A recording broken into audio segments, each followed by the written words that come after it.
So this is our mechanical shed. This is where we house a lot of the mechanical equipment. We have our supply water tank there, our storage tanks for solar thermal.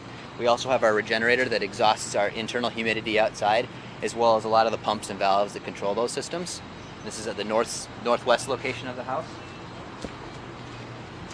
And here is the north wall of the house. The glazing is limited because we can't really take advantage of that. It's mainly there to let light in the house. We have on the far east side here, this is our other location for mechanical equipment. It's our mechanical closet. It's where our house interfaces with a lot of the equipment on the outside of the in the shed.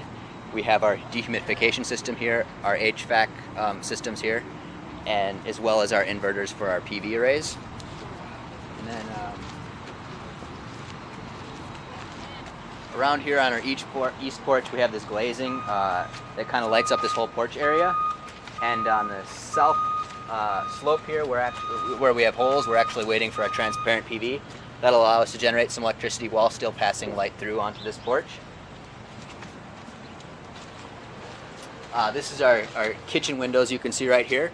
They are, this is on the east side of the home, so they let sun into the kitchen in the morning, which personally I'm a great fan of. Nothing wakes me up like the white light that you get from the east in the morning. So our house uses two kinds of energy: thermal energy for heating and cooling, and electricity for our appliances and the devices in the house. And we have a type of solar collector to generate each type of that energy. Up here on the left, we have 6 solar thermal panels that occupy about 20% of our collector area, and they are essentially black boxes with windows, much like the interior of a car. They heat up in the sun.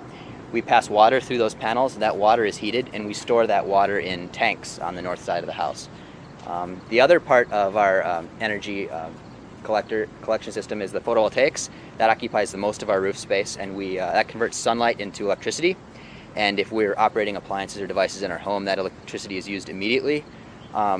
Otherwise, and most of the time when it's shining a sun, we're generating a surplus electricity. We're connected to the electrical grid. So that energy goes out to the grid to other energy consumers.